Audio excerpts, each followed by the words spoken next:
गहरी रात थी। आसमान में बादल छाए हुए थे और दूर दूर तक सिर्फ झींगुरों की आवाज सुनाई दे रही थी। गांव के कच्चे रास्ते पर एक बूढ़ा किसान अपनी बैलगाड़ी लेकर धीरे धीरे चला जा रहा था। बैलगाड़ी में गेहूं की बोरियां और कुछ चांदी के बर्तन रखे थे, जिन्हें वह शहर के बाजार से बेचकर वापस लौट रहा था। उस किसान का नाम हरिया था। उसके साथ उसका जवान बेटा गोपाल भी बैठा था। बैलों की घंटियों की आवाज सुनसान रास्ते में गूंज रही थी। बाबा, रात बहुत हो गई है, गोपाल बोला।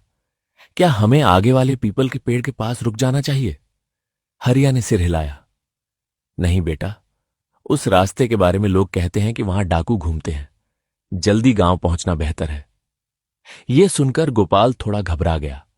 उसने बैलों को थोड़ा तेज चलाने की कोशिश की, लेकिन तभी अचानक सामने अंधेरे में मशालें जल उठीं। रुको!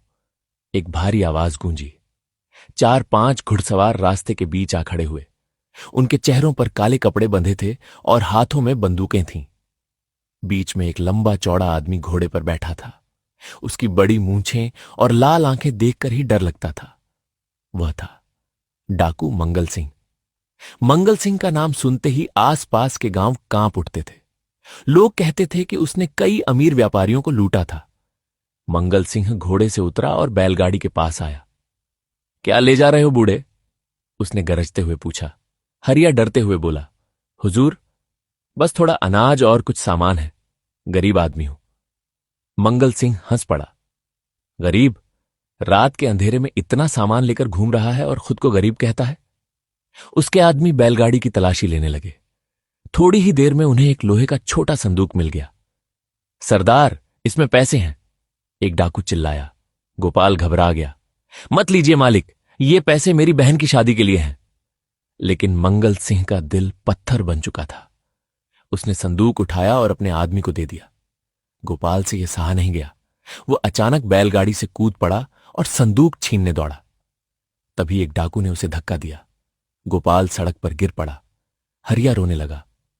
सरदार, हम बर्बाद हो जाएंगे, रहम करो। कुछ पल के लिए मंगल सिंह चुप हो गया। उसने बूढ़े किसान की कांपती आवाज सुनी। फिर उसकी नजर गोपाल पर पड़ी, जो गुस्से और बेबसी से उन्हें देख रहा था। अचानक मंगल सिंह की आंखों में पुरानी यादें तैर गईं। कभी उसका भी एक गरीब परिवार था। उसकी छोटी बहन की शादी पैसों की कमी से टूट गई थी। उसी दर्द ने उसे डाकू बना दिया था। वह कुछ देर सोचता रहा। फिर उसने धीरे से संदूक वापस हरिया की ओर बढ़ा दिया। उसके आदमी हैरान रह गए। सरदार, एक डाकू बोला। मंगल सिंह गरजा। चुप! गरीबों का पैसा लूटकर कोई बड़ा डाकू नहीं बनता। उसने अपने आदमियों को बैलगाड़ी से दूर हटने का इशारा किया। फिर हरिया से बोला, जल्दी गांव निकल जाओ और आज की बात किसी से मत कहना। हरिया और गोपाल को अपनी आंखों पर विश्वास नहीं हो रहा था। उन्होंने तुरंत बैलों को आगे बढ़ाया। बैलगाड़ी धीरे धीरे अंधेरे रास्ते में दूर चली गई। पीछे खड़ा मंगल सिंह उन्हें जाता देखता रहा।